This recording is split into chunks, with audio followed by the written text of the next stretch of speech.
There's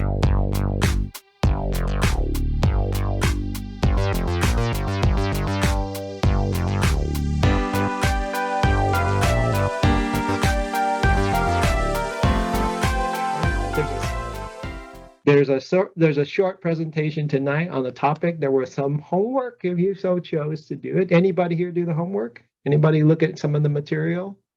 Okay, good. And I would appreciate it if you could summarize the YouTube video. That I didn't get to that one. We'll get there. This is supplemental. Like, don't worry if you didn't. It was just like if you really wanted to get in there. Now, the other side with this meetup is that we like to also bat around the ideas. Sometimes we will play devil's advocate. It's more of a salon and a discussion, less about presenting idea. And we're practicing sort of a logos or blurt stuff out, exactly, just randomly. Hopefully it's sensible what comes out, but that's optional. And we welcome everybody to challenge. And so usually most people are pretty well behaved here, but if you so choose to raise your hand and don't forget that you can raise your hand through the reactions to interrupt, and we'll call on you and stuff like that. So this is an open conversation.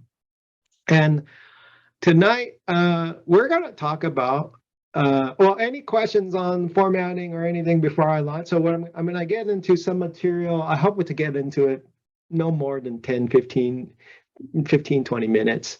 And then we're going to just talk, and try to make insight out of this. Okay? All right. Any questions before I proceed?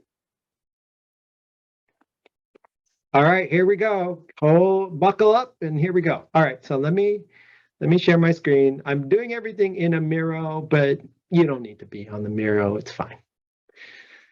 Let me close this. I'm going to go into presentation mode first. Okay, here we go. Not you. It's been a while. Okay, everybody see my screen? All good? All right, very good. Okay, so we were talking about traps. What do you mean by trap? So a lot of material tonight. For those of you that have been before, we're not pulling from news sources. This is actually straight out of like a certain chunk that I'm pulling out from John Vervaeke's series on the meaning crisis, and also really fantastic. That was what was in one of the links in the invite, was the documentary To Being in the World, revolving around Martin Heidegger's form of philosophy.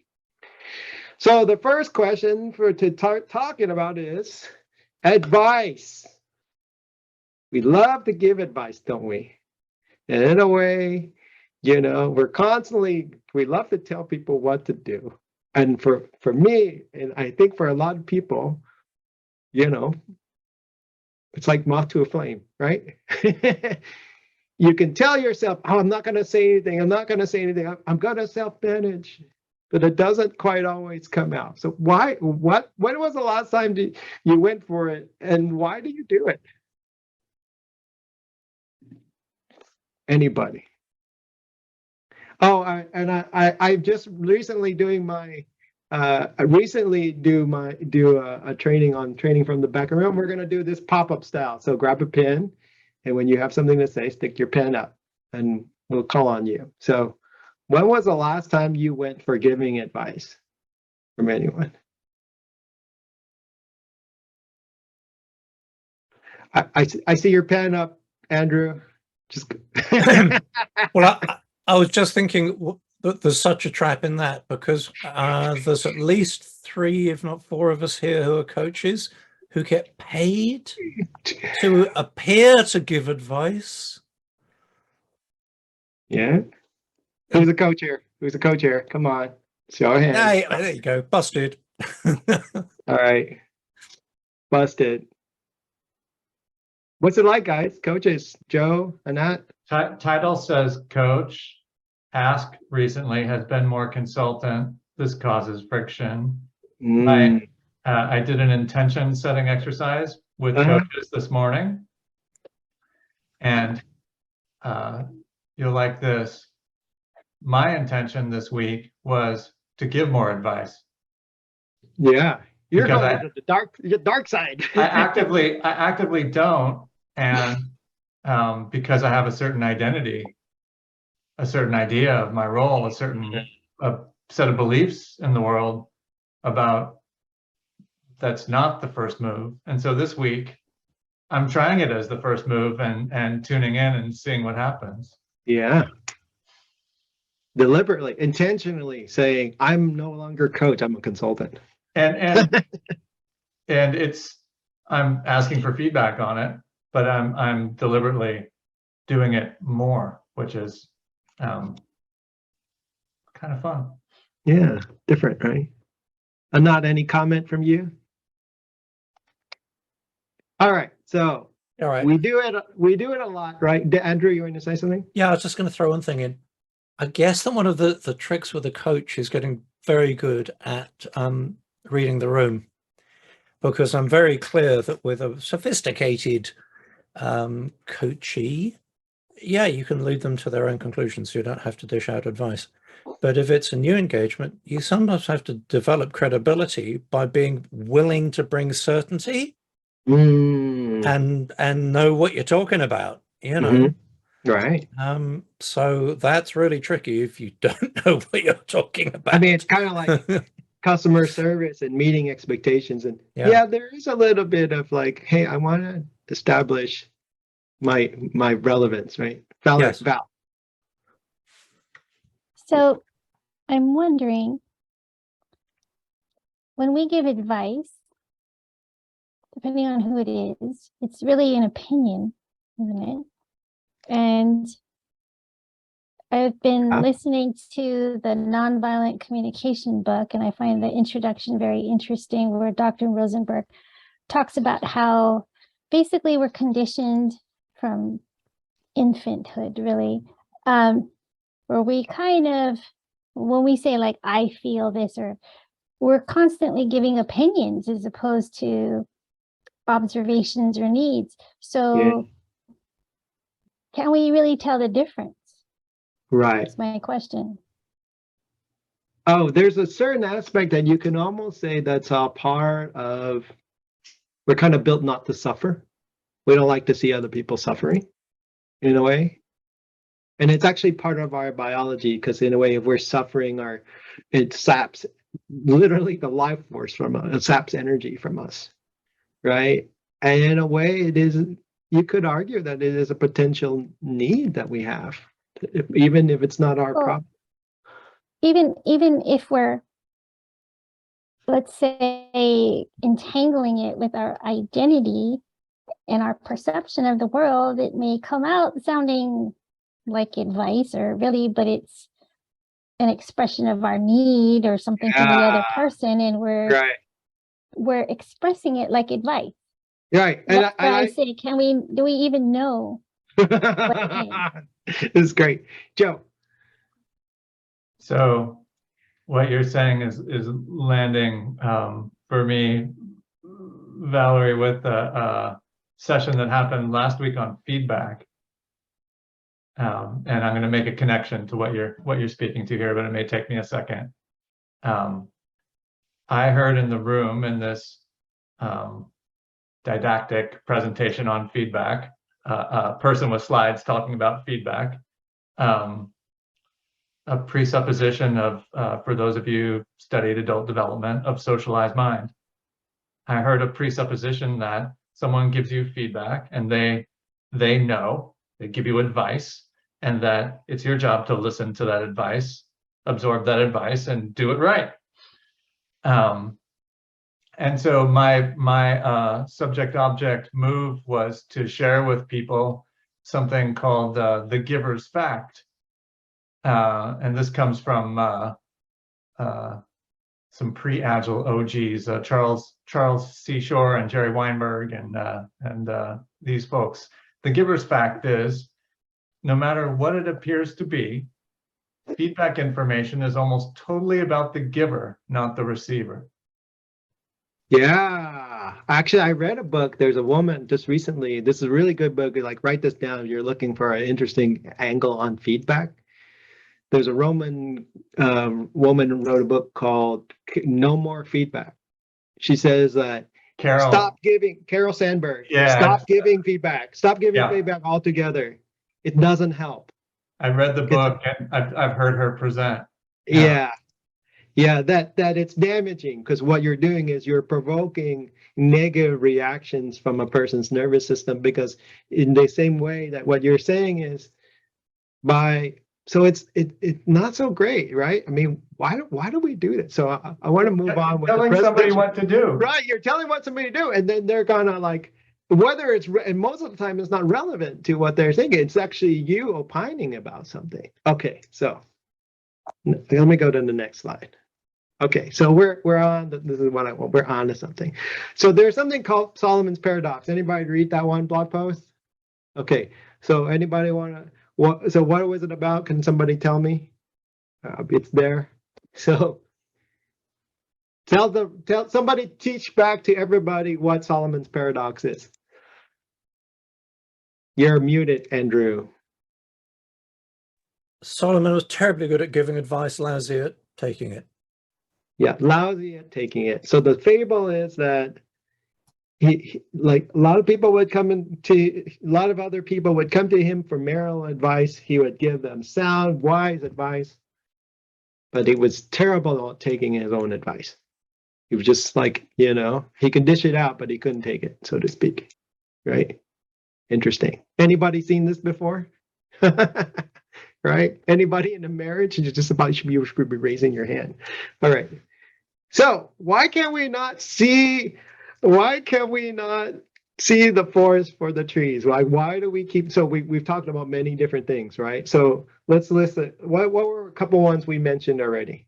Like we have some answers. One were some role definitions of like dependency. Hey, we gotta make people a little bit dependent on us. We've got to feel needed in some way. There was, what else was there? We just discussed it. We had like 4 or 5 different reasons why we do this. We like to help people out. We don't like to see people struggle. Out. We don't like to see suffering, right? What else? We don't like to suffer ourselves, right? So it's part of our bioeconomy. It's kind of the one I was saying. Any other ones? So social conditioning all the way from when we're young. I mean, this is the first thing that happens to us in child development is we're relying on someone else for meeting our needs, and that person, we form an attachment with that person, and various neuroses happen, and that all becomes a part of us. However you like to refer to psychobiology is how Doug Silsby refers to this, social conditioning, whatever you want to call it. Yeah, social conditioning. Okay, great. A lot of good reasons to just rehash that. Okay, so what happens? So this is straight out Vervaeke says there's 2 main base reasons why we do this and why we get stuck on it, right? Is the idea of self-deception.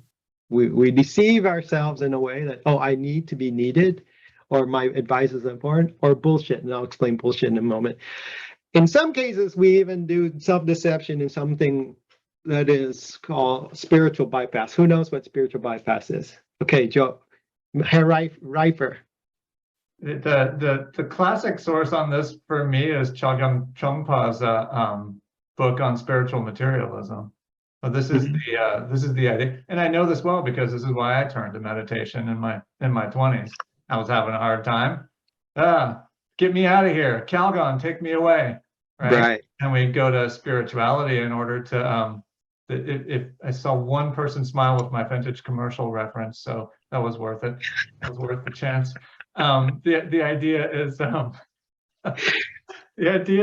we turn to meditation or yoga or whatever thing we're grasping for in order to not experience what's hard instead of facing what's hard. In essence, the lay person's version of it is, I'm gonna go to God meant it to be this way. Or you could argue, I was listening to a podcast yesterday and we're talking about shamanism, and shamanism could be like a form of escape. I'm going to escape into the spiritual world to avoid the real world. Just think about that. That's basically like a bypass. And there's a trick question on that particular graphic. What's wrong with that graphic? Anybody? Certainly, What culture does Namaste come from? You're mixing some metaphors here with Enso from maybe from Zen, a Buddha, and something that comes from Hindu tradition. Correct. Namaste is a Hindu word. The rest is Buddhist. All right. So what's bullshit? So the classic book is Harry Frankfurt's book on bullshit. Simply put, when somebody is lying, they just don't want you to know the truth. They're obscuring, they're hiding it, they'll tell you a different story. When somebody is bullshitting you, it doesn't matter whether they're telling you the truth or not. They just want you to believe whatever they're telling you. And then self bullshit is a particular form that is particularly nasty, which is you basically self-deceive yourself to believe your own bullshit. It doesn't matter whether you're right or wrong, and you just believe it anyway. Okay. All right. So, and this is a book I'm currently reading. Somebody read that quote for me.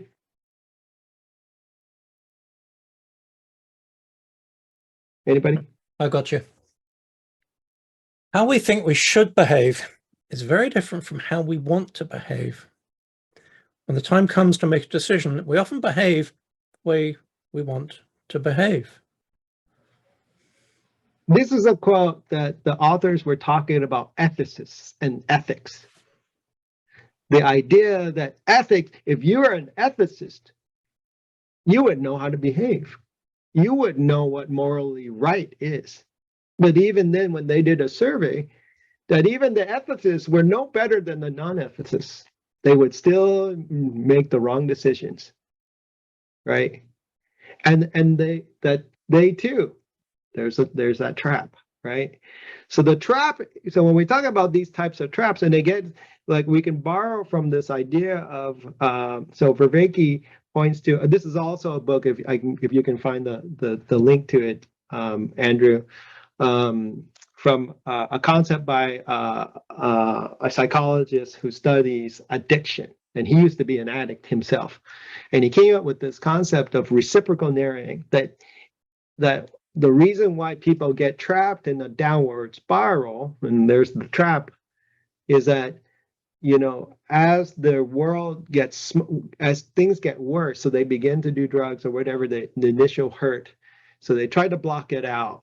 They self-deceive and then block themselves away. That leads them into another set of actions, which leads to another set of actions. And then next thing you know, the world gets smaller and smaller and smaller and smaller. And it gets into this downward spiral because it's reciprocally getting smaller and smaller and smaller and smaller until all that's left is addiction. That the only way out is to stay completely medicated or completely, averse, basically. And there's a trap. So, and it doesn't have to actually be related to drug addiction, but let's talk about this. Like, where have you guys seen this before? What have you seen reciprocal narrowing? When has that occurred? Fentanyl? Well, beyond drugs, do you see it in your everyday? Could this be applied to these conspiracy theorists? Great example. So let's play with that, right? Well, why would a conspiracy theorist go into reciprocal narrowing? Because they're only selecting whatever reaffirms their belief. Their worldview, right? Their world. So then it affirms their world, their self-deception of how the world works. It affirms their worldview. And then somebody goes up and they run into somebody that they disagree who's trying to break it or saying something differently. And what happens then? Right? Well, I think also because it becomes part of their identity. So that becomes more painful to think, to think that's against your identity or, so. Right. for whatever reason, the incel thing, involuntary celibate, that type of people is coming up. Oh, you don't want to date me because I'm better than you, because you've got something against me. You know, I can't get a date. And then I go and date somebody, and all they do is affirm the fears. And every time they do it, the fears get reinforcement. We hire people to take care of our identity and relationship is a fascinating idea I've been pondering from Bruce Tift, that we actively seek out people in relationship that are going to hold these things for us to stay in that space. Ooh. Does that create growth?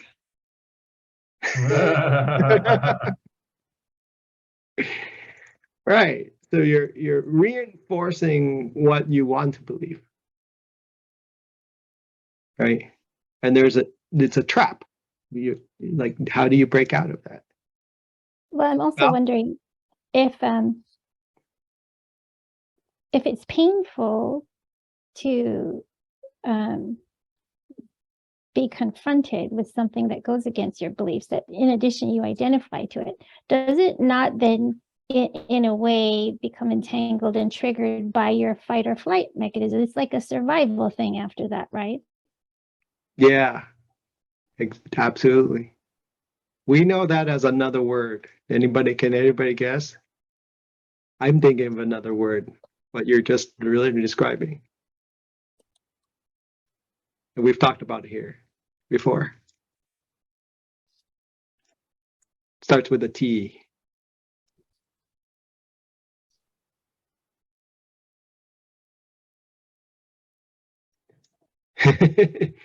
Trauma. You're looking for trauma. Right? Trauma. Because trauma is you're trapped in a loop. You can't get out every time, and it's self-reinforcing. Your nervous system goes crazy. You act out. You do something wrong out of your reactions that enhances, it amplifies your nervous system's flight or fight mechanism, and off you go, round and round and round and round and round. Right. Do we see these in organizations, this reciprocal narrowing?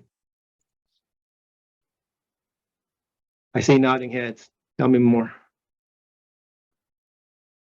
This is the way we've always done it. Exactly.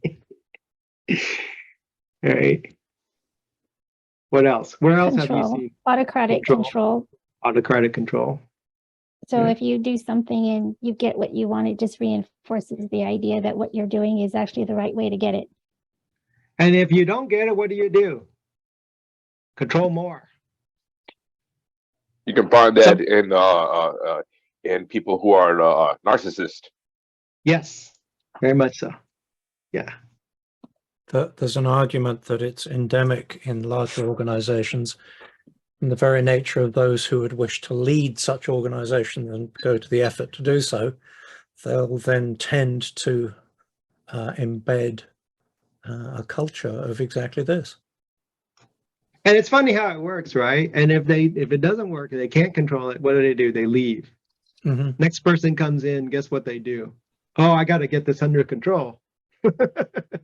And yet we have this whole culture that encourages ambition.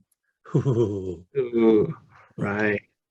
But then, just like you mentioned in the beginning, where we give advice because we actually want to help, people who exert control also think they're helping. Yes, there's a protecting. There's a certain delusion or self-bullshitting going on there, isn't there? Well, but there's also the whole right? the cultural organizational culture of we're professionals, we're paid to know what we're doing, we're qualified to know what we're doing. If I don't show that I know what I'm doing by offering my advice, I might actually be in trouble. Right. That's right. So, yeah. But even further to what Val was pointing to, I might actually be in trouble at my job, and that's a threat to my identity as a person. That's what I mean. Yes. A threat to my meaning making. Yeah. Yeah. And yet we, like the other side, we say, hey, You should feel like you're going to lose your job. That's how you know you're doing the right thing as a coach. You know, Easy to say. Yeah, easy to say, yeah. Hard to do because you have to, right? Okay, so good. So now you see it. It's actually everywhere, right? Reciprocal narrowing is everywhere. Like any company that doesn't have a strategy, if you're in one, you're probably experiencing reciprocal narrowing. I know I am. I'm trying to break it. Okay, how might you break it? You've got a hand up. Digital rower. I don't know your name. Otherwise, Yeah, I'd say. my name is Jack. I don't know why it says. I think I logged in with the wrong Zoom account, but I just had a quick question about the slide.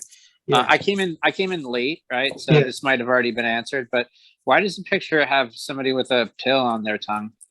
Because we were What talking what about is the pill? addiction. Addiction is a way of like reciprocal narrowing because the addict's world is concentrically getting narrower and narrower and narrower as the addiction Gotcha. gets worse. Yeah. Okay. And it's no different. I mean, that's where the term comes from. That's why I used that. Okay. All right. So how do you get out of it? So there's a concept, two things. Like one, the easier one is a frame break. What's the saying? The same thinking that got us into this situation is not the one that's going to get us out, right? That apparently that's attributed to Albert Einstein. And then secondly, Vervaeke points to Maurice Merleau-Ponty's idea of maximum grip, or in what, if you watch the series, Vervaeke refers to it as optimal grip, is how do we grasp the situation in a way that we can see we're not too close to the problem and we're not too far. So the idea is like that's the problem with the King Solomon. His problem was his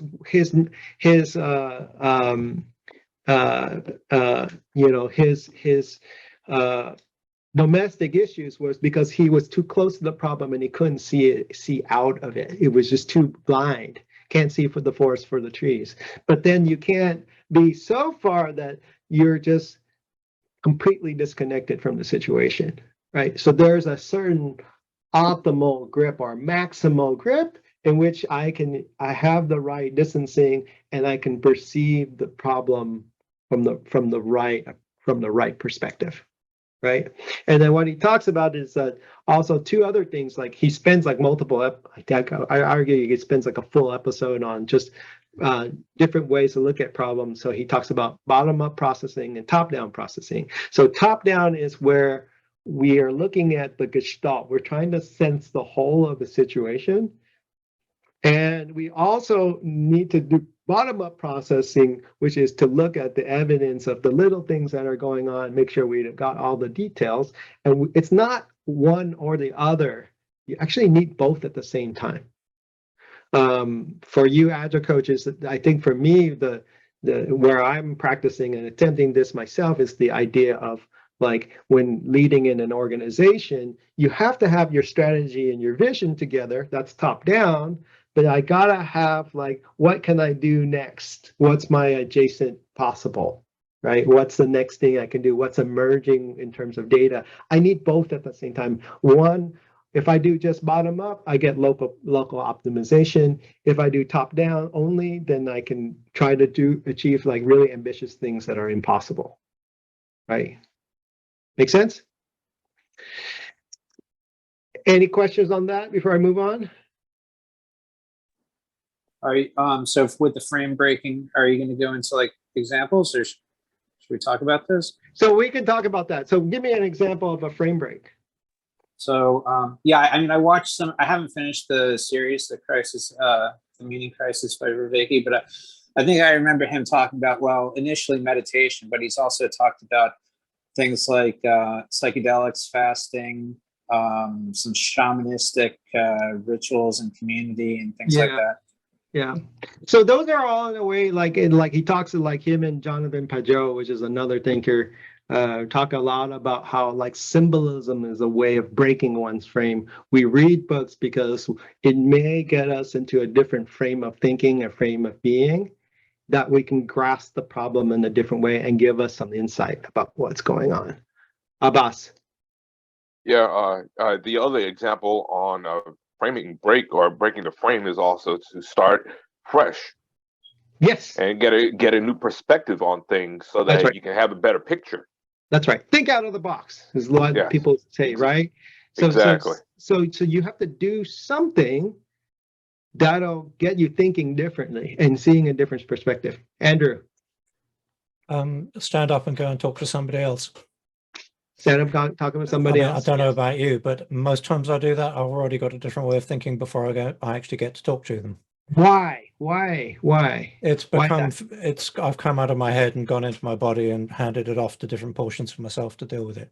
Right. You know? So this is kind of like we've talked about in the past, the ideas of like distributed cognition. Yeah.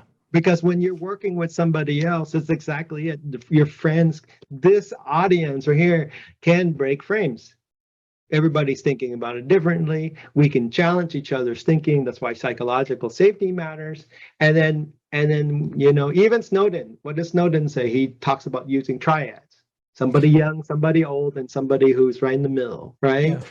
And getting into the conversation. And then he talks about using multiple triads, like a dozen triads of people, right? What a better way to frame break left and right, because you have 3 people thinking, challenging each other ways, thinking completely different at every instance. Of course, you're going to have a lot of wisdom. Right. Another of his favorite tricks is to ask an expert, but from a different field. Yes. Because they're going to have a whole different toolkit, a whole different way of thinking about something, and giving them what's to them a novel problem is likely to produce a novel approach. So that's the solution. It's like using these things, especially in a group setting, to do frame breaking and to do maximal or optimal grip. Basically, that's the idea. For those of you, think about it. Like, what does liberating structures do? What does design thinking do? What does you know, a forum or an oracle or you name it? There's so many activities out there. When you go and get advice from somebody, so here it is, like when maybe not from one particular person, maybe you're going to get advice from multiple people. Maybe you might be able to do some frame breaking there, but that could be hazardous too, right? Abbas. Yeah, another example on maximal optimizing grip. I'm part of the media group at a church that I attend, and when you look at the lens, you only see what's in front of you. You don't see everything. You don't see everything around you. So, and sometimes you have to, when you want to get a little closer, you have to move that lens a little so you can get the bigger picture and understand what's behind it. Right. Right. So you have to do things. So one of the things Vervaeke talks about, like, is another way to do it is, you know, I think he said, he cites a study from Igor Grossman that said, basically, if you go and you have a problem and you can't figure it out, you can actually internalize a sage and talk about yourself from the third person. I almost thought about doing that as an activity for us, and we can play around with it. Like, if somebody has a problem, talk about it from the third person and see if you can solve the problem or not. Sounds dangerously like some stuff I learned in Orsk. That Probably sounds like fun. might be true. Right. So and so when you talk we about, might have like, to do that on like a little group session thing so that everybody can have fun with each other, you know? Right. So like Orsk systemic constellations, my God, systemic constellations, that's nothing but a gigantic frame break, right? Interesting, right? Okay. We're almost there. I think we're getting close to just a couple more slides. So the other side that he talks about, that Vervaeke talks about, is also the concept of the agent-arena relationship. We are all agents. We live in an arena. Our arena is the world, the environment that we are in. What happens is we get insight. If we do the right frame breaking, we do the right optimal grip, we're able to create insight that allows us to pierce and understand our reality in a different way. And it allows us to act in a certain way, and it changes us. It changes us as the agent. With your new wisdom, you go and you act upon the arena. You go and you do something, you cause some sort of change. And then that creates another insight. And then there's a when the loop keeps coming in over and over and over again, that's called relevance realization, or in what he calls is an insight cascade. which is actually what he thinks flow is. Like sees it in high flow, right? When a high performing team is in flow, there's that relevance realization happening over and over again in a cascade like way. And we're transforming. That's the true definition of transformation. We change our environment changes us. And to him, he posits that it's the opposite of that reciprocal narrowing now. We're doing reciprocal opening, where because that cascade keeps opening our world, opening, we understand more of the world and our worldview opens. Pretty cool, right? You know, George Kelly, personal construct psychology, he posits man as a scientist. And so we constantly conduct experiments by which we confirm or discover that our constructs are different. And so there's an exercise that therapists do where they ask the person to behave in a manner for a week of something different than what they would normally do. Yeah, that's a total frame break. I'm gonna participatory live in a completely different way. I'm gonna give advice all week. There you go. and I mean, that's really it, right? When we pretend, this is why serious games matter. Because serious games is a form of frame breaking. It's a form of play, participating into a different way in ways you generate a new perspective, right? It's the subject-object move in development. This is what you were subject to becomes object. You're able to see in a new way. Yeah. Right, exactly. Pretty cool, right? All right. So last slide. Okay. So Hubert Dreyfus says, like, this is the reason why this is something called skillful coping. When we get to the point where we're able to deal with and adapt to change. You can argue that this is the goal of skillful coping, is the goal of a complex adaptive system, right? Because the idea is that it can handle whatever challenge it can rise to the occasion. It can be resilient in this way. And so Dreyfus cites that as very much like driving. Especially, like, anybody here drive stick shift, right? When you get into in the beginning, it's real clunky, but even if you're driving automatic, there's so much, you get inundated with all this data. And as you begin to master it, it becomes very natural. It becomes part of you, that becomes part of your perspective, that you can handle the dynamic challenge as it occurs, as you're driving down the road. And in the Being in the World documentary, they talk about Bill Bradley, who has this like panoptic vision. He can take in his whole environment. He knows exactly, they talk like that. That's the reason why I chose that photo. Is like doing a layup, man. Like there's no trigonometry going on, right? He's practiced it so much. He's skillfully coping. He knows exactly where. He doesn't have to say, oh, the arm has to be this angle, whatnot, the speed. It's like naturally knows what. Just like, or like the movie, they talk about playing baseball, knowing when to hit. I'm a musician, right? So knowing how to cope with those situations in a skillful way. So that is it. That is the presentation for tonight. And let's talk. What else is this bringing up? What do you guys think about the topic? Feedback's welcome. We can even play with this whole thing of a third person problem solving thing. It would be kind of interesting experiment, but I don't know. What else do you guys think?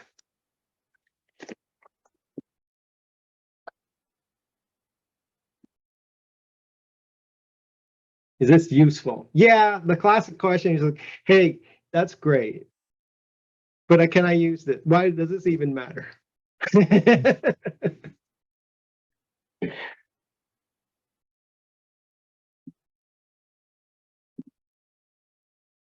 That's a particular stance. I'm curious about that stance. It's a Tarang stance. He's usually the one. He's not here tonight, but he's usually the one. That The roles belong to the system, and you're filling his role even though he's not here. Yeah, really. Hey, talk about a trap. Are you telling me? No, it's a good thing to throw in, though. I mean, that's one of the things that we were talking about before. That's in the Dreyfus movie, where he points out that AI is never going to get there. It's never going to get there because AI doesn't give a damn. Mhm. It's got I no hear skin in doesn't the game. care. Right. What does it care? Yeah. There was I remember just recently I'm on Twitter and somebody posted a video of a food delivery robot that walked down the sidewalk and it just went right across the police tape. It doesn't give a crap, you know. What else? What do you guys think? It was a lot of talking from me. Anat, Uche, anybody else?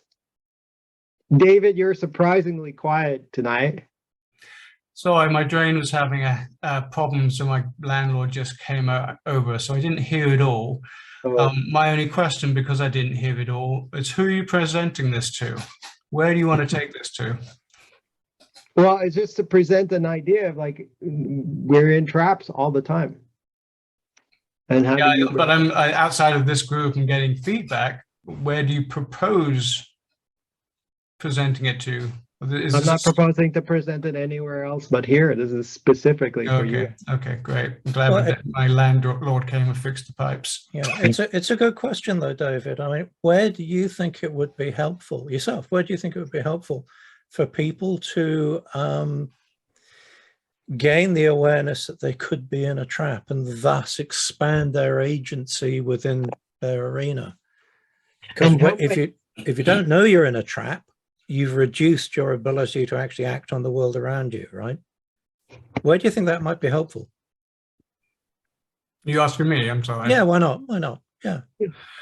Well, I think there's a lot more to this puzzle, and I think it's a very interesting subject, and I think you guys are a lot smarter than me when it comes to knowing this. But I was reading this 50 Ideas of the Human Brain. I was thinking of this about the other day.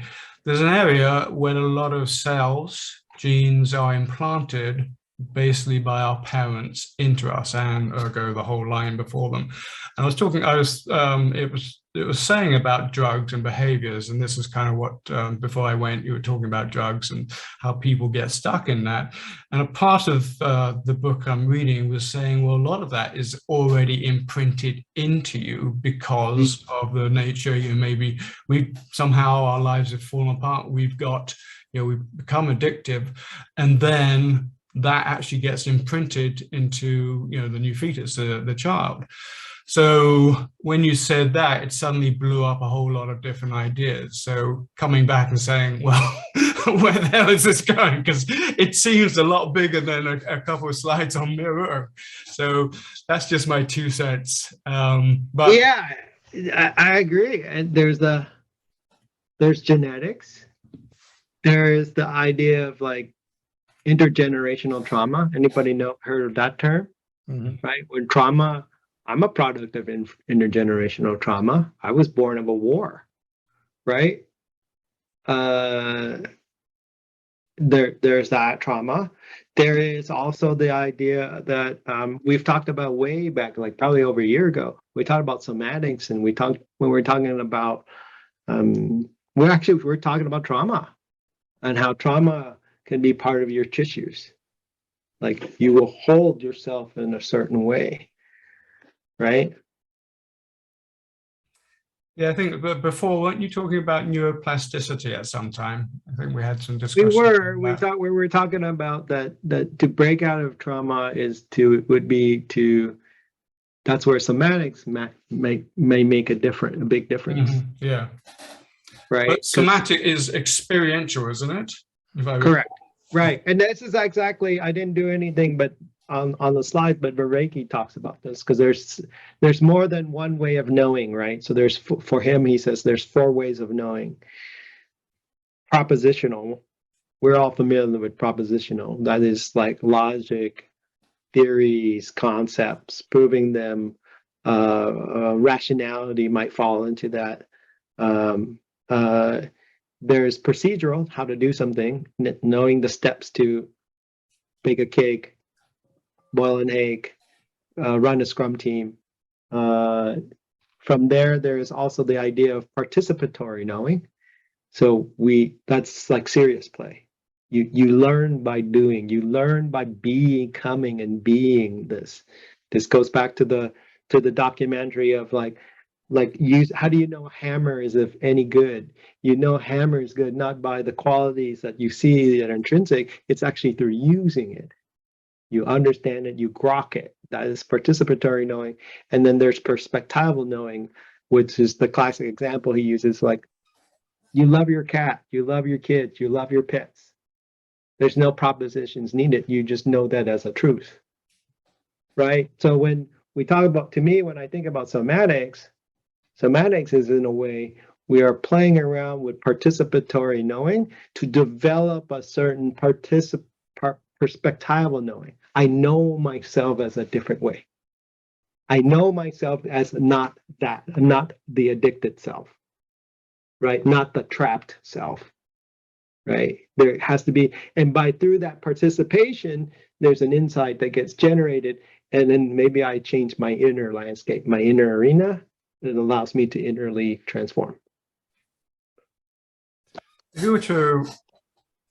If you say were to apply this to a team, your coach, how would you narrow it down and put it in language to, you got a 9-person team? How would you have that discussion with them? Because it obviously would be a lot different than us. Thoughts from anyone else? How would you break them down, right? Break that trap. Yeah, how do you break down traps in a team? We've got agile coaches here. There should be lots of answers. Well, there's a lot of discussions, right? That's one way. What else? Anybody else? Procedural, right? How can we adjust people and get through that first hurdle? I'll give you a frame break example of something I did recently. I had 50 people in a room, about 30 of them coaches, and I gave them a challenge. One of the organization's values is belonging. I demonstrated a couple of gestures for belonging, put everybody into breakout rooms, and I gave them a goal and one rule. The goal was to come up with their own gesture for belonging, and the rule was they couldn't talk. How did that work? Completely changed the energy of everything. Yeah, there was confusion, there was happiness, there was joy, there was expression, there was it went from a completely dead meeting to some kind of shift for some of the people.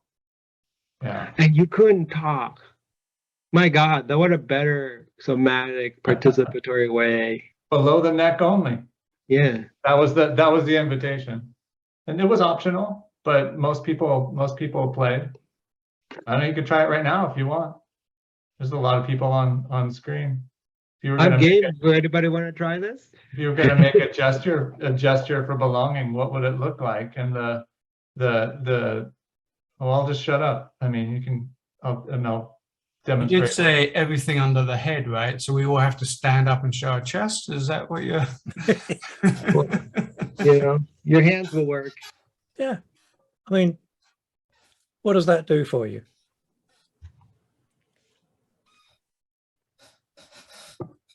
Or cheers. Personally, I'm reading you all wrong. I'm sorry. So, what's your name?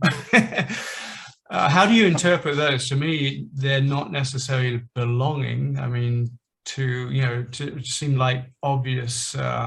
We with you, it's like yeah. Is that really a belonging term, or is that just a success term? What does your body tell you instead of your head? What's my body tell me? I feel like I need to reach in there.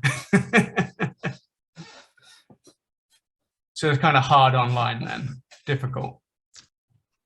David, could I make a suggestion about what you do with your imaginary 9-person team?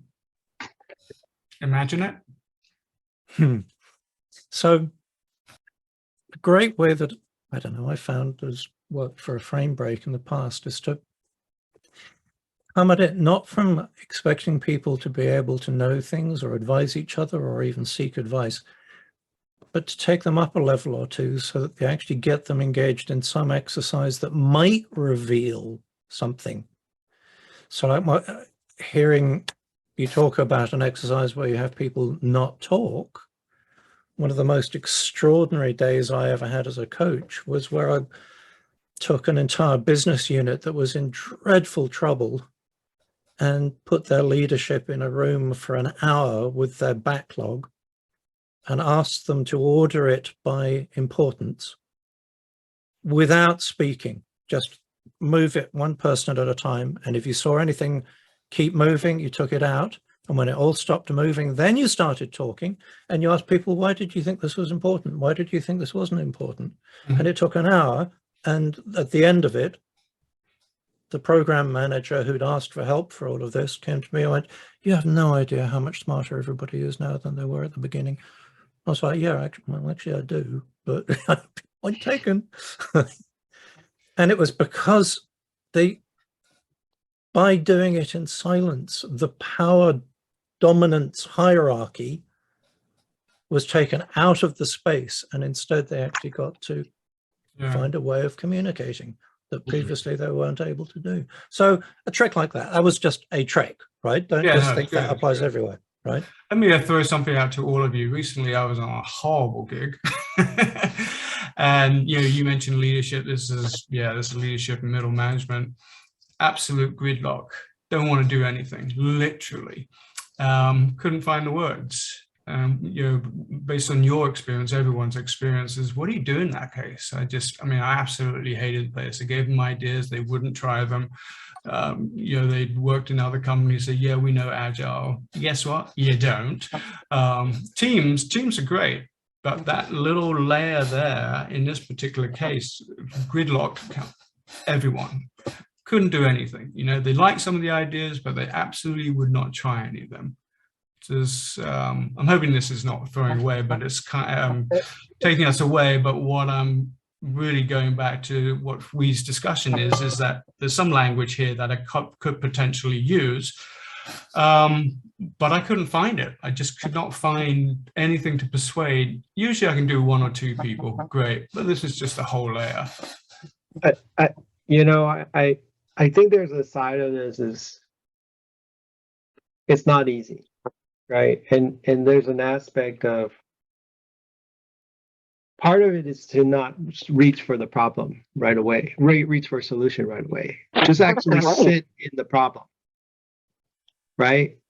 Because in a way, because I think this is exactly what I'm talking about. Because like a lot of times, Agile coaches will reach for an answer prematurely. They don't really understand what the problem is, and the first thing out of their mouths is like, "That's not the way. That's not Agile." And part of it is sort of like, well, you just let me interrupt there. No, I did not say that. That's what I'm telling you guys. Well, but I'm not saying you, but a lot of times I hear coaches saying that. That's an NI pattern. That's not what Agile is about. That's not this. That's not that. Yeah, I've learned to ignore that now, because I did say that's it great. 10 years ago. I was like, yeah. David, But I'm saying it's still prevalent, right? And I'm not saying I'm any angel. I'm guilty of it too, right? That's not how things should be. And in a way, to recognize, like a lot of times when we're talking about wicked problems, it's sort of like, do we even understand the problem first before we go recommending the solution? And that's a question I've been really asking myself very hard, is like, and the people around me that I coach is sort of like, are we bullshitting ourselves with the solution that we're coming up with when we have barely grasped what the problem is? This is the funny thing, and wicked problems, to me, if you look at another name for that, it's a polarity to manage. It's not a problem to solve. That's right. And that's the complexity folks hopefully are with me here, that many people, depending on their history and their development stage and how they orient to how a company works and the culture, believe that there's a solution to problems, whether that's a coach or a manager or whatever. And what if you set that orientation aside? Then what might be possible? Mm-hmm. And that's a big question for a lot of people, and that's not an answer a lot of people want to hear from a coach or a consultant or anything. And complexity, the pause and the presence and the stillness and the identifying the polarities and the looking with a different lens is if people are willing, is often a more helpful starting place. And that requires a perspective shift. That requires a developmental move for a lot of people that they may not be ready for. And this is why there's such a ceiling on what's possible with Agile. This is why 80% or whatever the real number is of transformations fail, is because, and this is taking this adult development lens, is because leadership maturity sets a ceiling. Leadership maturity is not complexity aware. And it's in most companies. This is the primary problem. Right. And like, to respond to Joe, that's the thing about optimal grip. Because when you say, when I sit with the problem, I'm really trying to grasp the problem. I'm really trying to grip it. I'm not just like, really take it on. But the name Jerry Weinberg came up earlier, and I have beefs with some of the stuff that he says that people believe, right? So we'll hold on that. Oh, come on. I'll get to it in a moment. Val. When I consider all of the resources that we were supposed to pre-read, so what we're really talking about is falling into traps, which would be being stuck in our perspective, maybe not even being aware of it. So I would say the first step is trying to become aware. And maybe the only way to do that is to achieve some distance somehow, or to be shaken up. And this frame break is to provide that distance. And then, to break out of our perspective. So I would say even building mental sort of fluidity or flexibility. And as soon as you give a context, whether work or problem, solution, whatever it is, you're already setting a context, right? And just as in, the article on Ivy League schools, we think we're teaching kids to think, when really we're only teaching them to think within an academic setting. And so I think the first thing is to question our context and to build sort of that mental fluidity aside from context and building awareness. And that's what, as a whole, I would think we would want to aim for, as opposed to a particular application. Yes. And that's exactly what, so the way Viveki answers that is like, he talks about coming up with an ecology of psychotechnologies. Things that's what we need at this time, right? To deal with this meaning crisis or the meta crisis. So we need an arsenal, a big toolkit of things that combat our bullshit, combat our self-deception, basically. Andrew. Couple of things. Thinking about bullshit solutions, it strikes me 9 times out of 10 that's a little bit too late, because it's usually a function of not challenging whether it's a bullshit problem. I mean, that's one of the traps of Agile, is that people think that they found a solution, as opposed to asking, are we actually dealing with problems that are worth solving? And if so, how would we know? And for whom is it worth solving? And is there any side effect that we're not being responsible for? I mean, thinking about the sample reading that we had that was about education, there's that fantastic little story in there about the woman who was worried about her boyfriend who was at an Ivy League school and was so worried about his social standing in the school, and that was clearly measured by the sheer number of books read, that he was obsessed with just going, oh God, I'll read reviews. I'll skim the first chapter and the last chapter, completely missing the point of education, missing the point of the value of actually getting something from a book. And then that whole discussion actually going quite deep into why it is that the Ivy League is doing such a dreadful job of education, while it's doing a brilliant job of grooming people for the imperial leadership of capitalism. That's right. Just gruesome. I mean, that's a key. It doesn't teach them to think. No, I mean, that, so to Val's point, doesn't teach people to think. It teaches them to obey or lead, which is another form of obeying, you know. Are they becoming skillful copers? No, not in the least. No. And you know, then we end up coaching in organizations full of, God bless them, of these amazingly overqualified, underqualified people, super bright, super stupid people, you know. And they want us to give them advice. Say more about that. Well, put it this way. Imagine a world which is structured to reward people for knowing what they're doing and for accomplishing outcomes that others want them to accomplish, right? And so they get very good indeed at knowing what they're doing, or the appearance of knowing what they're doing. And they get involved with knowing what they're doing at the cost of all else. They produce qualifications and certifications to demonstrate that they're knowing what they're doing. That if they take on a problem that's too big for them to know what to do about on their own, then they may actually hire others. And in the absence of being able to have the luxury of finding out whether they really do know what they're doing or not, then they have to rely on other people's qualifications and certifications to hire them sight unseen. And all of this is happening in the context of a world that actually can't be known fully ahead of time because it is so complex and it is so emergent.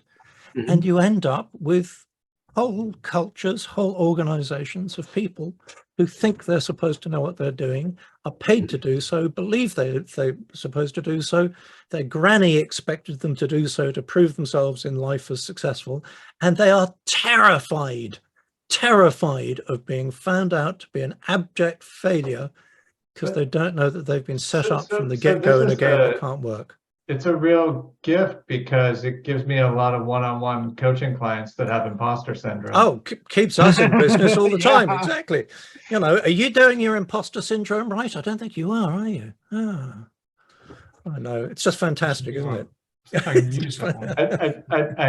want to have some compassion for that and take some ownership for that crack too. Right. It's like, but it is like there is a like emperor has no clothes aspect to it. The further you go on, at least for me, the further, I'll use I language here, the further I go on in coaching and the more people I coach at higher levels in organizations and the more people I meet, it's like this orientation is very dominant that you're speaking to, Andrew, and it's easy when it's dominant with the people we're coaching and with the other people that are coaching to get into the trance of it and to lose that complexity awareness and to narrow, as you were speaking. That's bullshitting. I mean, literally, you come up with a certification program, you're bullshitting big time. Yeah. I mean, a lot of it is because we operate in an economic environment which is structured around a stock market and investors who expect promises and a degree of certainty, which implies that they need people who know what they're doing before they've done it. And the whole thing trickles down from there. It is the definitive So when I Um, get better at understanding ethics, we'll come around in a year now and do a topic on ethics related to this, you know, Yeah. because that's really what that is, right? Yeah. Talking of, when are all of you going to update your safe certificates? Easy, take it easy. They've started doing it like every year now. You got to update them. It's It's- ridiculous. I was ridiculous. talking to a local Agile OG. Andrew knows her. Some of you guys know her. You know, and there she pointed out, Zero said, like, none of the frameworks work. Yeah. That's not where the problem is. You know, it's great execution, but by that time it's already easy. Never mind that people will go Agile thinking that it's a tech thing without bothering to find out whether the problem's actually with tech or not.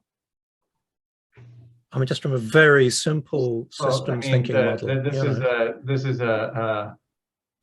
This is a way that transformations don't work a whole lot of the time is what you're speaking to, and it's because, and I'm willing to be wrong here, it's my belief based on where I've been and who I've listened to who appears to be wise, that we don't get business agility by doing Scrum in this layer with where people write code. Yeah, No, Absolutely. they don't care. They don't care, right? They care about getting results. And what is results? How do they get to the right results? What we need is discipline and results. How do we get them to be organized? Seems to me like Organization seems to is be a a form big of word, discipline, you know? right? Right. Organization. Shane's got his hand That's what it's up. all about, is organization. Yeah, I want to hop in while we're on this topic because I'm wondering how this interfaces with hiring. Oh, it deeply interfaces with hiring. Because, Can you say like, more in a on that? way, because I remember it still sticks with me. There was a webinar somebody did that they said to me, and I think it's very much true. Like, hiring is more important than breathing for an organization. Because think about it, if you hire for the wrong person, if you get them in, and who here hasn't had somebody that worked on their team that went under the radar? They bullshit themselves through the interview process, and they got past all the nets that were out to catch them. When That's they me. got in, That's me. And I then- always did that. you know, I've and done then, it. Yep, I've done it. Yep. you know, they've got in, and then now they're like, oh, this guy doesn't know what he's doing, doesn't know what he's talking about. Oh, he doesn't have the skills, doesn't have the experience. What the F are we going to do? It's sure gonna look bad if we hired this person and now we gotta fire him after a couple months. That's How do you get bad. rid of them? I'm like, oh man, this is expensive. You know, Mind you, the thing that really is the problem is the people that don't know what they're doing or the skills that they need in order to hire you, which is huge. That is, again, I more think that's the bullshit, biggest right? problem out there. It's more bullshit, right? So Yeah, exactly.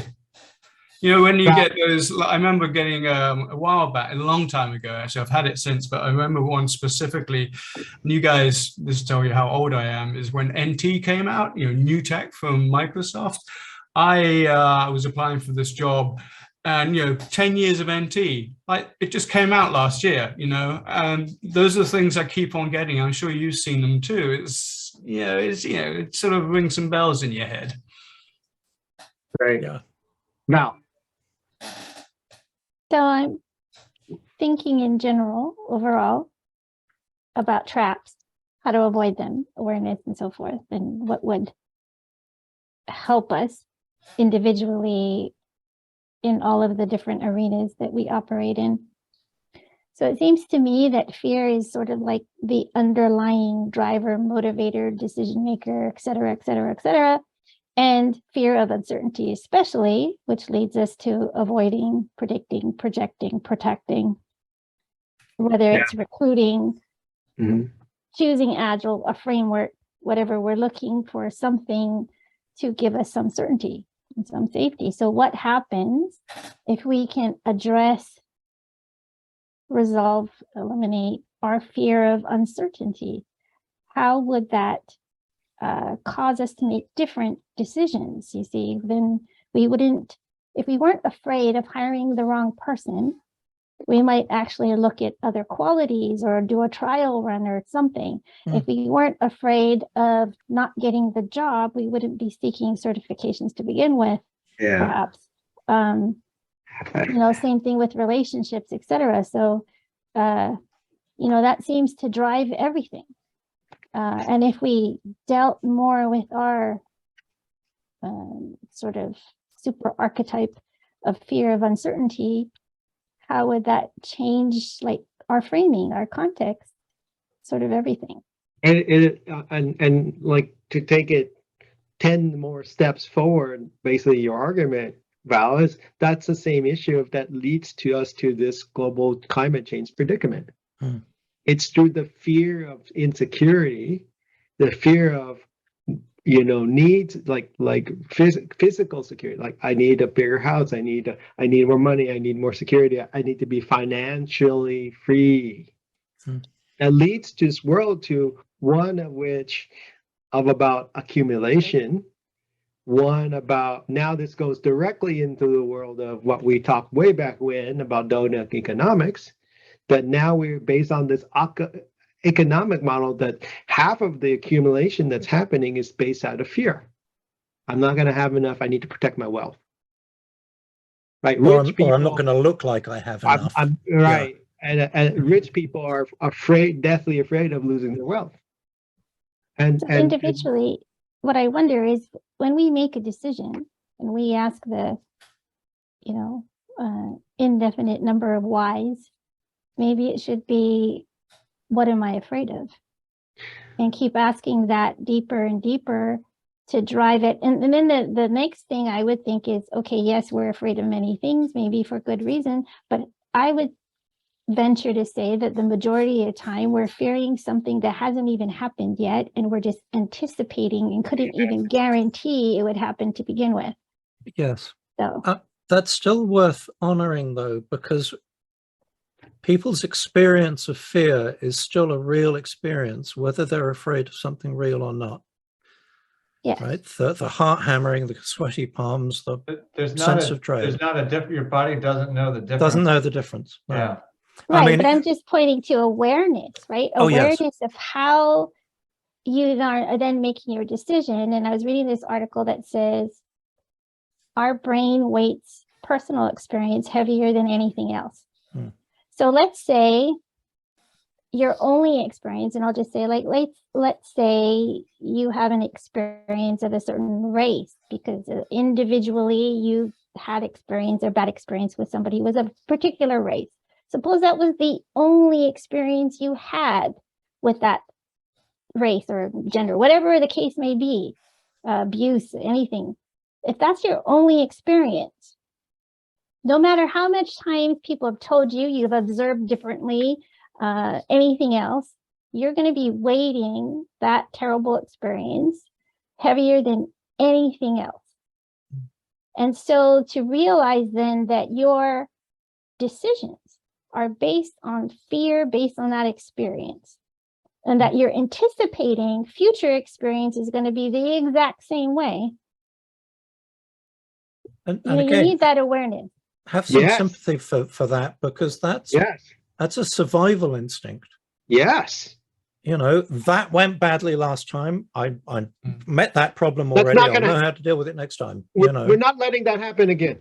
Right. I think Abbas had his hand up. Yeah. Sorry. Just real quick. Val, I'd point you to the Strozzi work with this, to conditioned tendencies.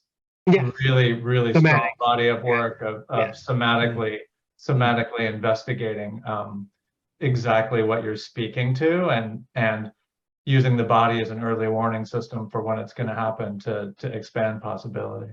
Yeah. Okay. Thanks, Abbas. Yeah, I just wanted to agree with Valerie, because I had personal experience witnessing somebody who has supposedly had a lot of money, and they lied their way, hence bullshit, to get in a relationship with me, and then come to find out they're much worse than what they were. Yeah. Did you accept them? What's that? Did you accept them for who they were?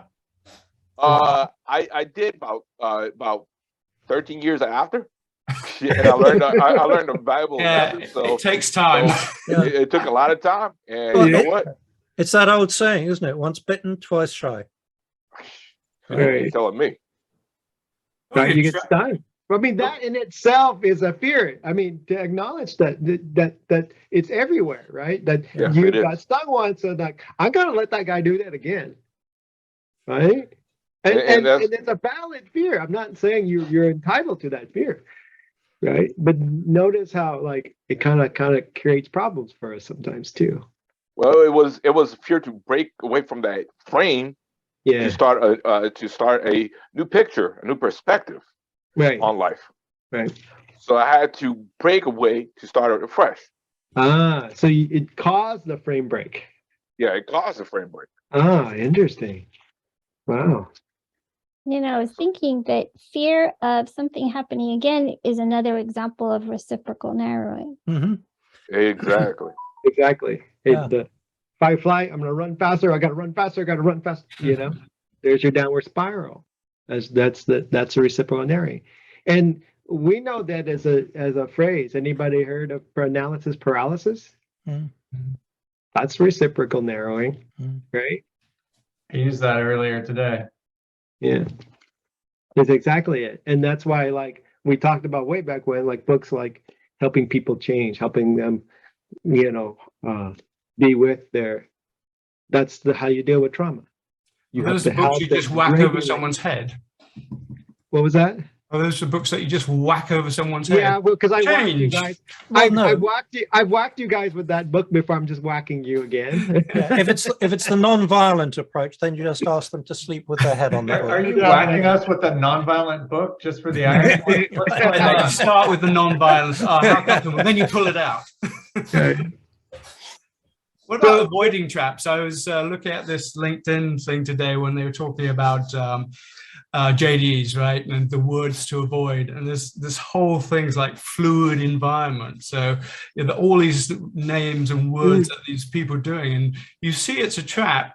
But unfortunately, so many people need the job, right? So they see these terms, it's like, oh my God, yeah, fluid environment, There's just a whole bunch. Self-starter. That's another. I'm not sure if you've seen them.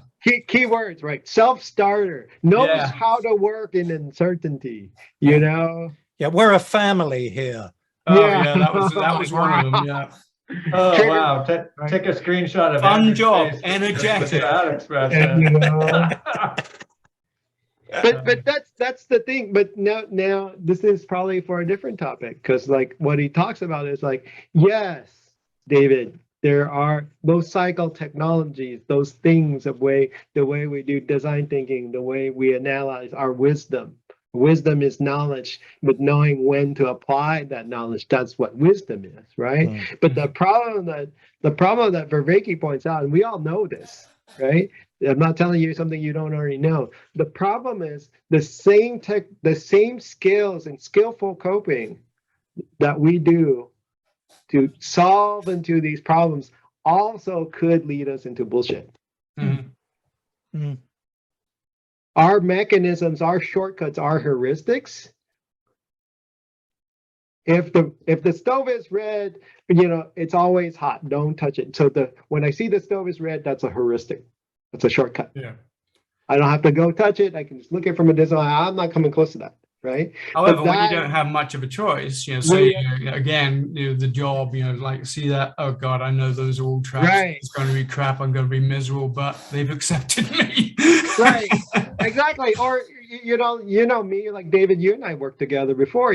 I will willingly go to shitty jobs because it's like, well, shitty. For one person's garbage is another person's treasure, right? Yeah. And for me, I actually look for the basket cases, because that's how I like to play. I'll send you this one. This is for your own development. Yeah. I mean, this is a way that you can meet a need for contribution and get extra challenge while you get contribution, and you're helping the people that maybe one story we could tell ourselves here, that maybe where someone else may choose not to go to that environment because of the difficulty, that we're playing a bodhisattva move here by by going in there and seeing what's possible, and that interaction, I forget the Vervaeke terms, but between us, our identity, and that system is potentially one that could have more interesting, more impactful results than one where things are easy for both us and the system. Right. That's the Dreyfus quote of skillful coping, right? And the idea of agent arena. Because in a way, I go to in a way, professionally, I'm not interested in a fully well-functioning organization. There's nothing to fix. Have you ever worked in one? No. What's wrong with this guy? But my point is that, it's like I seek a particular type of client. Yeah, right? but don't you think that over a period of time, I mean, everyone's been doing this for years. When you walk into the place, you can automatically see what's going on. I mean, I'm barely through the door. It's like, oh shit! Right, but they all are so similar, and it's like, okay, one place they're willing to work, another place, this last one completely shut down. I like that middle ground. It's like, okay, little give and take. Thank you very much. But ultimately, I have not seen any, whether it's a change of context, whatever it is, I have not seen the difference between one organization and another. It's like a whole Christmas bag. This guy has these presents, this guy has these presents. Oftentimes they have all the same thing. So, sorry. Everybody, pick your poison. Everyone is going to be a little bit different. I hope you do see it one day, David. I'm living proof that it's possible. I got a glimpse for a couple of years of something pretty magical that was different than anything I've ever seen, with leaders who were different than anyone I've ever been. Yeah, there was a couple of places. I was Silicon Valley Bank when they were originally doing Agile. Loved it. We had a couple of bosses that just completely got it. They were on our side. In fact, I'd go up to them, hey, this XYZ, blah, blah, blah. And the guy would say, well, why are you doing that? To these other, vendors and other people in the company. And I was just like, phew, just like, who is this guy? He's brilliant. I loved it. Anyway. I gotta call out, Andrew. I gotta call something out. A huge trap. Oh.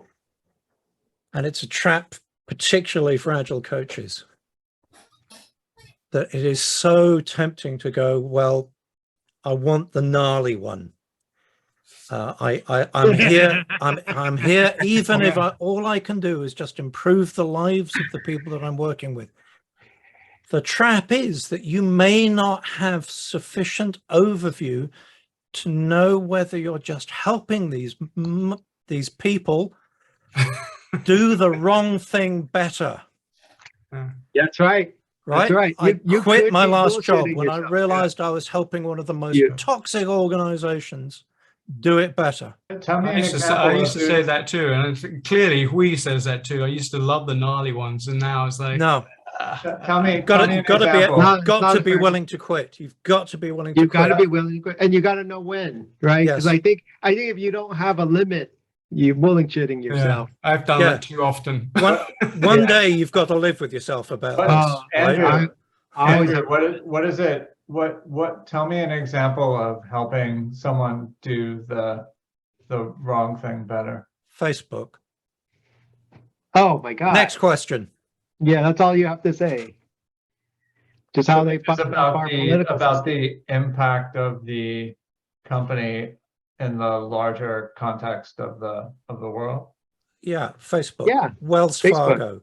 Fargo. Hedge funds. Oh, Wells Fargo. I'm so glad you mentioned crypto. Walmart. Yeah, crypto. Jesus, God. What the I mean, thank God they've just changed the requirements for a big chunk of crypto, that it's all of a sudden done away with the energy drain that it was. But all right, Motley's. If you can believe it, it is at the witching hour. We are at our 8 o'clock. By the way, I'll save all of that for when we do the thing on Agile blind spots. Yeah, so I'm going to be hosting I'll be hosting a panel in November on Agile blind spots, and Pat Reed It's going to be there. Andrew and Amelia Brenton, it will be my panelists. And so you got some where's good, that? juicy questions. Bay Island, November, middle November sometime. So stay tuned for that. So, all right, takeaways. Who's taking something juicy away? What was an insight for you tonight? I'm less scared of Vervaeke now. Hmm. I might dig in a little bit more. We'll see. Like I have a bunch of models that are coinciding with this that are going to be pathways. You would love it. That guy is like a Vipassana teacher. Come I on, know. man. I've been a little bit intimidated by like Vervaeke, Steve Marsh, that whole love fest. It's been. Oh yeah, I haven't heard the next episode. I know they've been talking. Yeah. Yeah.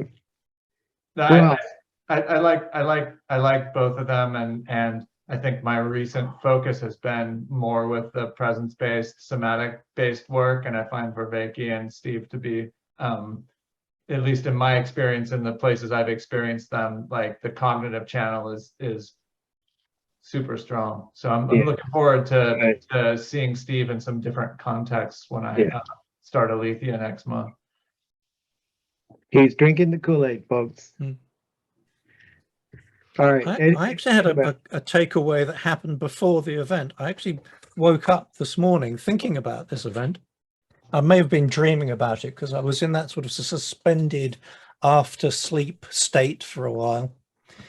And what was in my mind was the period when I used to work for myself, when I was working as a tradesman, as a painter and decorator, and I developed my own skill, and I was really, really good at what I did, and I had lots of evidence that I was good at what I did. But one thing led to another, and I left that, and I ended up working in organizations initially as a developer, and astonished that I was surrounded by people who clearly didn't know what they were doing, were just muddling along. And it was partly that realization that led to me eventually being an agile coach, wanting to do something about that, and now popping out the other side and going, unless I can actually transform capitalism, there's nothing I can do about that. And I want to go back to doing something which is just me being skillful, maybe working with one or two other people who are also skillful. And it's really reinforced the rightness for me of the decision to quit organizational life and become an author and just get good at writing. I thought you were going to sell us on your painting. No. Hey, Andrew, come over, paint my house. No, mate, I don't do that anymore. I'm too old and you couldn't afford me. So I'm putting it this way, if you could afford me, that is what would maybe have me go, even though I'm this old, I'll do it. You know, there you go. Yeah. Well, no, it sounds like you went through the digestive tract of agile. Yes, exactly. Yes. I love it when people say, oh, I just need to sort of, digest that. Well, you know what happens after digestion, don't you? Yeah. Oh, my liver. But anyhow, thank you. I got my takeaway early. So, yeah. Very good. Anybody else?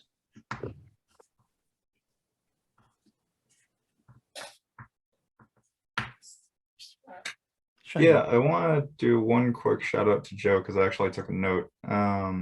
You mentioned something earlier about the workshops that you were running within orgs, and specifically about how working in silence addresses power dynamics. And that's something that I've observed but haven't had words for. And so being able to actually conceptualize that was helpful for me personally. So just wanted to shout out that.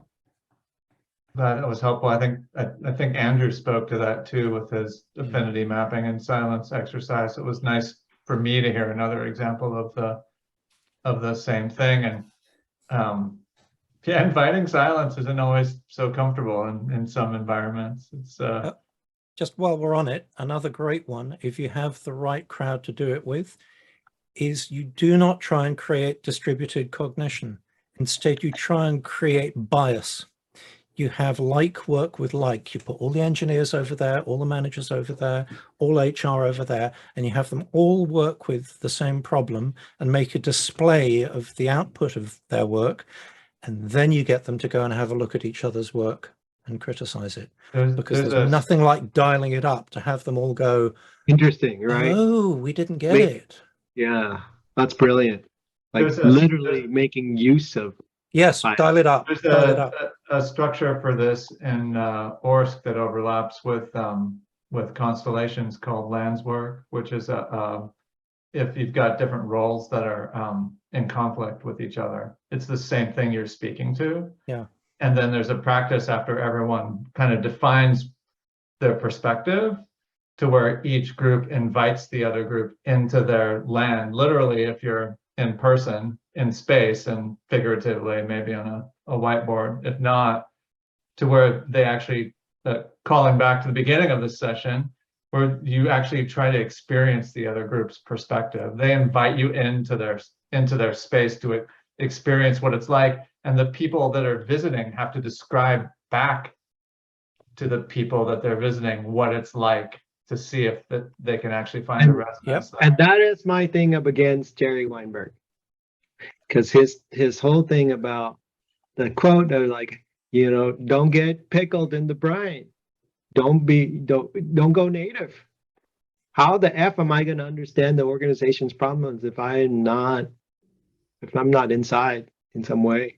The danger is losing myself in it, right?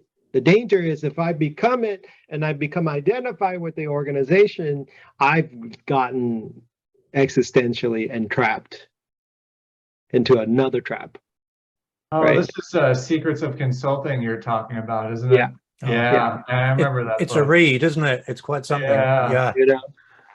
Yeah. So I haven't read the book, but that opinion is quite popular, and it doesn't sit well. Like, how am I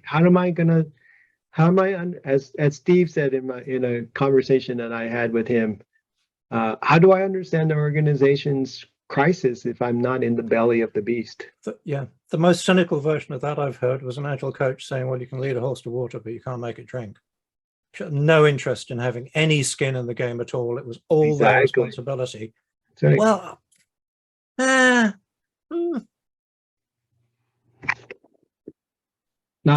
by the way, if you need to know more tricks like that, reach out to one or other of us. Agile coaches have a whole grab bag of sneaky things that we can do to elicit. And this is why, like, the whole psychotechnologies and sense making is so important. Yeah. Because how do I grasp my own bullshit? Like, I need something to help me counter my own potential bullshit, right? Come on, guys, I'm sure we can come up with a list.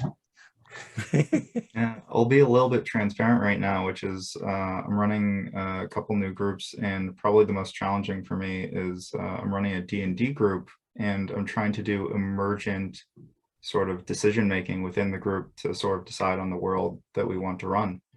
And so I'm thinking about how to build sort of consensus without it being just sort of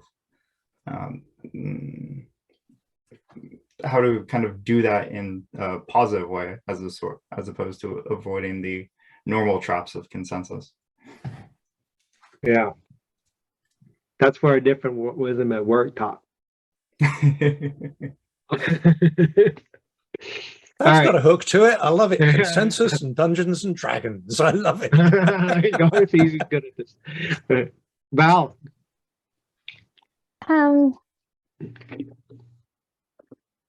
I always enjoyed this group. I'm looking for ways to become more aware of how I'm thinking, which I think is the first trap. Since if you can't tell the difference, how do you even know to change it?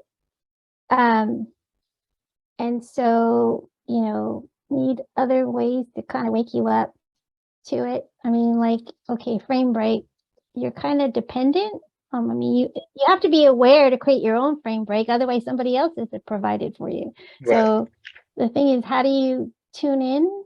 I like the resources. I'm definitely going to look up as far as your body cueing you in, because at least, like, if you're feeling tension or something, you can be like, okay, what's going on, or something. You cue into something. That's why I cue into fear, or am I anticipating? How do I know it's going to actually happen? And so I'm always kind of looking for those to think about. To Shane, I mean, your emergent decision making. I think one of the problems is the huge assumption is you think you know what you're thinking, and you think you know what other people are thinking. And so then you're agreeing, and you're actually agreeing to two different things and don't even realize it. So what I find is surfacing those differences, which are hard to do, but I point you to the Cabreras. They have this DSRP, Distinction Systems, Relationships, Perspective, and they draw maps. And it's not made to define anything. It's simply made to surface, like, how do you think of it? And you can even take simple examples, like when I took their class, it was like, okay, everybody make a diagram using DSRP on how to build a peanut butter sandwich. And it was amazing, the differences, and people going, well, wait a minute, I thought it was like this. And no, you spread it first on the bread. That's when you realize how different, and I see this happen in companies and meetings all the time, where they think they're agreeing, and then later on it's like, no, I thought you meant this. And they aren't explicit enough, or they assume that it's understood. And I saw this even in my son when he was studying math. And the teacher would say, well, do you understand it? Until the test came, or until something revealed that he didn't understand it the way the teacher thought he understood it, or whatever. And so we need ways of surfacing exactly what we think we know. I'll offer a really simple thing. If you ask somebody, okay, do you think you understand that? How do you know that you think you understand that? Ask them how they'll know. It's like, oh, okay, well, this is the thing that we've got to have done. Right, write the user story for it. Very good. Okay, well, how will you know that you've got it done? What will be different? It's like a reverse 5 whys. Is that what I'm hearing? Yeah. This is related to the what Tara Brock calls tracing back desire. It's another way of the same thing. And when you have that, what will you have? Yeah. That's deep. All right, last word. Who gets the last word? Steve, I see you coming off mute. No, I just heard my name, so I came off mute to say hello. So yeah, I've just been taking it in. Nothing more to say really than that. So appreciate everyone's input. That's very good. That's definitely one of the things that we like here, is when people show up and lurk. That's perfect. What's going on in your heads when you're hearing all this stuff? Is it just garbage or what? Are we crazy? Yeah. So how do we know we're done? Oh, have you noticed how I usually ask, is there anything that anybody needs to do, say, or hear before we declare the evening complete? That's my big version of, are we done? Everybody look down in the lower right just for a second, and then we'll observe a moment of silence. Look down in the lower right where the red leave button is. See what comes up for you somatically. No, I do have something to say, which is thank you all for entertaining me, and I hope I was entertaining for you all. That we, even if you're able to not make sense of what, and then to kind of continue to chew on it, because there's something I think very deep here. A lot of this is, I find that this is actually, believe it or not, part of the answer. I deeply feel that this is part of the answer to the crisis we face. This is why Vervaeke's work is so meaningful, because in a way, don't ask me to make the connections right now in a few minutes, but this is how we redefine what we need to be, even as a species, to move beyond what is value to move beyond all this self-deception bullshit. And like you can see, like what we're saying, what Val brought up earlier, that how do we move past that fear? That fear has created so much damage over the centuries into a different way of ontologically being and existing, right? One that allows, as Vervaeke likes to use the term, flourishing, allow everything to flourish, regardless of they're humans or not. Because a lot of times we limit our GDP growth to just what's valuable to human, but we don't look at the externalities. And they're all coming back to bite us now. And so, we face a future in which it's hard to grasp. And so any of understanding this leads us to the creation of the important psychotechnologies so that we might address it in novel ways that we've never been asked to do before. And so deeply appreciate the opportunity to share this all with you. And it's a labor of love. I love doing it. And I hope you guys got something out of it. Thank you, Wayne. Before we go, just thought I'd add one thing, if I don't mind. So I am reading a book called The Complete Book of Awakening. It's not published yet. I'm actually a beta reader, but I'm really loving it. In our group, we've discussed non-duality. We've talked about the polarity, which is and then trying to get away from it and freeing ourselves from it, et cetera, et cetera. And I've always wondered, okay, Vervaeke, all these guys are brain candy, really awesome. Mm-hmm. But can I explain it to my 77-year-old mother who hasn't had education past high school? Right. And how do I help her experience that, or anybody? Or how do This goes back to the Feynman session, right? Can you explain I missed that one, Can you unfortunately. explain non-duality to your 77-year-old grandmother? And so the thing is that I love this book because it actually gives you thought exercises I think anybody can do. And the language it's written in it's just very accessible. So I'm reading the third part now. I just love it so far. But I guess what I liked about it too is it talks about our true selves as being our awareness, and everything else, feelings, thoughts, beliefs, objects, everything external to us in that sense, even our own bodies, is simply content. And what it's led me to do is question everything. Because if everything is content, I question everything now. And when Who are you? Yeah. When you develop sort of that, okay, I'm just this backdrop of sort of not just, but this backdrop of awareness, and everything else is content subject to change. Mm-hmm.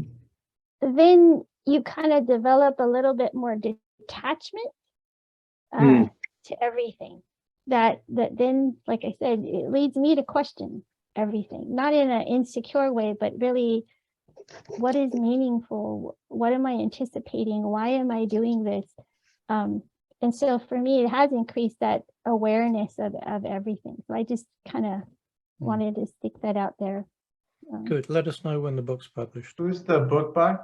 Helen Amery. I hope I'm pronouncing her name right. She's based in the UK, and she's a coach, but I just really like her newsletters and websites and everything. She's, I guess, more closer to a life coach, not a agile or anything. Well, if I may, here's the advice I would give, right? No matter what, non-dual, it can be frightening facing that. To say, oh, that's the path toward ego death. That's the path toward the death of the individual. And no matter what you do, no matter what happens, have some sort of meditation practice, have some sort of practice that anchors you into the present, the here and now, the feeling of the body and the breathing and the perception, and even observe your own perception. I'm going through kind of that work right now myself, and let the presence of what's happening to you anchor you to what's happening now. right? Because you can get lost in it and like it disappear and everything. You get into like where Reggie talked about, like there's this nihilistic thing that can happen where nothing matters. I'm just just a bunch of atoms. I mean, that You book know? doesn't, and it does provide you, I mean, at least to me, a grounding, Yeah. you know, in what's happening now. So th- I just like it. There's Very a Trungpa quote that I just can't help but surface here, which is the bad news is that we're falling through space, and the good news is there's no ground. There is no ground. There's nothing to hit. Oh, and by the way, nothing does matter. But it also doesn't matter that nothing does matter. But things It's do all matter. up to you. It's Right, all up to exactly. you. All right. The other last thought I just want to remind you guys about: in life, there are traps. So with that, is there anything else that anybody needs to do, say, or hear? Or shall Thank we you, draw Al. the That was to a great. close? All right, thank you all.